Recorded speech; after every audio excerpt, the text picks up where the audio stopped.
Hello সবাইকে, আমি doctor Susmita রায়। সুরক্ষা কালিকাপুর ডায়াগনস্টিক সেন্টারের সাথে যুক্ত আছি 1 বছরে কিছু বেশি সময় ধরে। আমি গোল্ড মেডেল নিয়ে MBBS পাশ করেছি এবং তারপরে প্রিভেন্টিভ অ্যান্ড প্রোমোটিভ হেলথ কেয়ার নিয়ে পোস্ট গ্র্যাজুয়েশন করেছি। আমি জেনারেল প্র্যাকটিশনার। আজ আপনাদেরকে এই গরমে কী করে ভালো থাকবেন সেই ব্যাপারে কিছু টিপস দিতে আসলাম।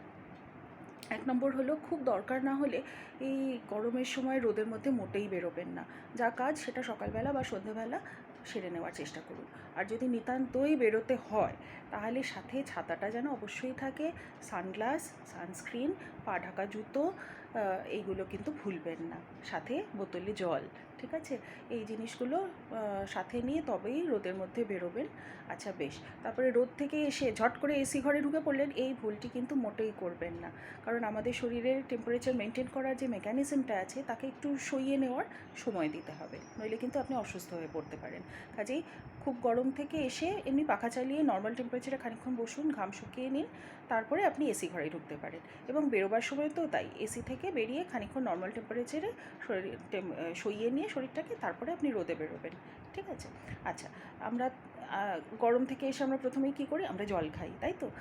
ফ্রিজ থেকে বার করে ঠান্ডা জল খেয়ে নিলাম ঢকঢক করে, এই ভুলটি একেবারেই করবেন না, ঠিক আছে? তাহলে কী খাবেন আপনি? এমনি নর্মাল টেম্পারেচারে জল, তার মধ্যে ফ্রিজের একটু সামান্য ঠান্ডা জল মিশিয়ে নেবেন।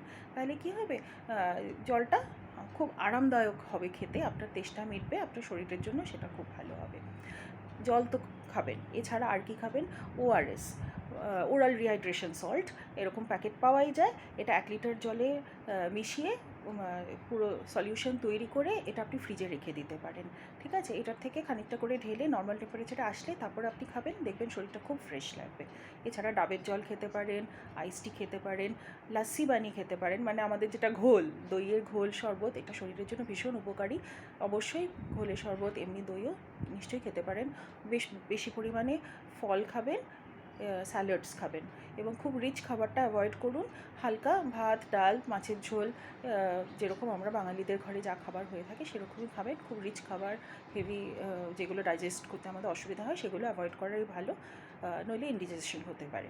আচ্ছা, এর সাথে সাথে যেটা বলবো সেটা হচ্ছে যে, যদি গরমে বেরিয়ে আপনি অসুস্থ হয়ে পড়েন, শুধু বেরিয়েই না, এমনকি ঘরেও অনেক সময় বসেও যদি ঘরের দরজা জানলা বন্ধ থাকে, যথেষ্ট হাওয়া চলাচল না হয়, তাহলেও ঘামটা শুকানোর সুযোগ পায় না, তখন কিন্তু আমাদের বডি টেম্পারেচারটা মেনটেন করা যায় না, তখন কিন্তু হিট এক্সহস্টনের সিমটমস দেখা দেয়। তাহলে কী করে বুঝবেন আপনার সেরকম কিছু হতে চলেছে? এক হচ্ছে গিয়ে মুখটা খুব শুকনো লাগবে, মাথাটা কেমন যেন টলছে বা মাথাটা যন্ত্রণা হচ্ছে, চোখটা একটু একটু ঝাপসা লাগছে। আর কি হতে পারে, আপনার বুকটা ধড়ফড় করছে, পালসটা খুব ফাস্ট যাচ্ছে।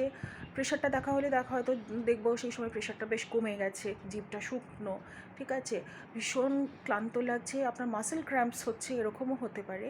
এমনটা যদি হয়, আপনি শিগগির করে কোনো ঠান্ডা জায়গায় চলে যান এবং শুয়ে পড়ুন। সেই সাথে ওআরএসের জল খেতে থাকুন, ঠিক আছে? কারণ এইটা যদি সঙ্গে সঙ্গে আপনি ম্যানেজ না করেন, এরপরে আপনি অজ্ঞান হয়ে যাবেন, তখন সেটা একটা এমার্জেন্সি সিচুয়েশন হয়ে যাবে। কাজেই এই ছোটো ছোটো 2-1টা ব্যাপার একটু যদি মাথায় রাখেন, তাহলে আপনি নিশ্চয়ই ভালো থাকতে পারবেন। আর তাছাড়া যদি কিছু সমস্যা হয়, আমরা সবসময় পাশে আছি, অবশ্যই যোগাযোগ করে নেবেন। সবাই খুব ভালো থাকুন।